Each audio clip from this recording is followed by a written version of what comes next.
L'assignation a été délivrée mardi. Ouais.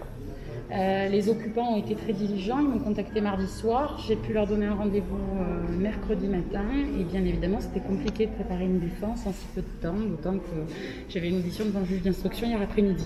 Alors quels sont les arguments que vous avez avancés brièvement pour éviter cette expulsion?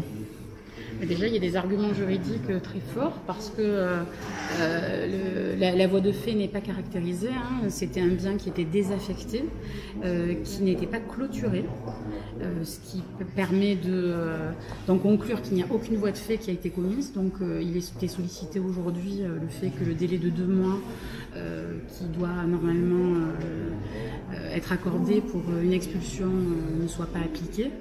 Donc nous considérons que c'est une illégalité justement. Nous avons plaidé bien évidemment la bonne foi des jeunes gens qui ont occupé ces lieux et les adhérents de l'association La Betterave qui sont venus pour réhabiliter un bien qui est abandonné depuis 15 ans, qui sont venus pour aider les personnes âgées, qui sont venus pour leur apporter assistance sur le plan matériel, sur le plan psychologique et qui n'ont certainement pas le profil type que on va dire les autorités et puis certaines personnes dans ce dossier ont voulu leur attribuer, à savoir des personnes qui simplement veulent vivre ensemble, des personnes qui seraient égoïstes et qui voudraient simplement occuper gratuitement des lieux. Ça n'est pas le cas. Elles ont voulu utiliser un lieu qui était désaffecté pour apporter quelque chose à des habitants qui souffrent beaucoup de la crise sanitaire, de la solitude, du fait que leur famille ne puisse plus venir les voir et qui ont Et il y a beaucoup de projets qui étaient mis en œuvre, il n'y a eu aucune dégradation de biens, beaucoup d'arguments qui permettent de penser qu'en tout cas il n'y avait pas d'urgence à prononcer l'expulsion et que le dialogue aurait pu être la première étape dans ce genre de dossier.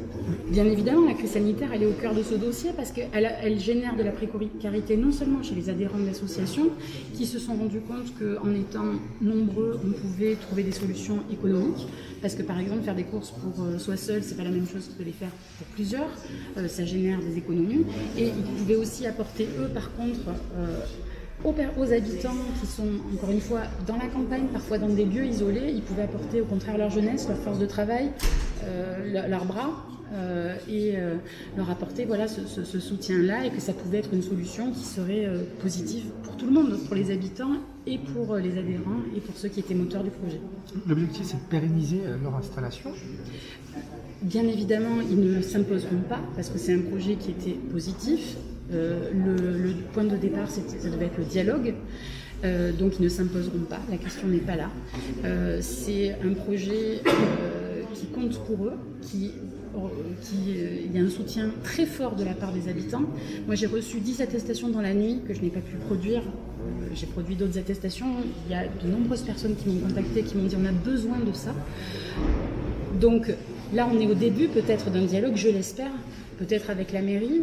Il a été évoqué lors de l'audience que M. Ménadi avait l'intention de vendre les locaux, peut-être de les donner à la mairie pour un projet d'utilité publique, pourquoi pas celui-là, ce qui permettrait d'encadrer, de rassurer sur le plan des assurances et des responsabilités diverses.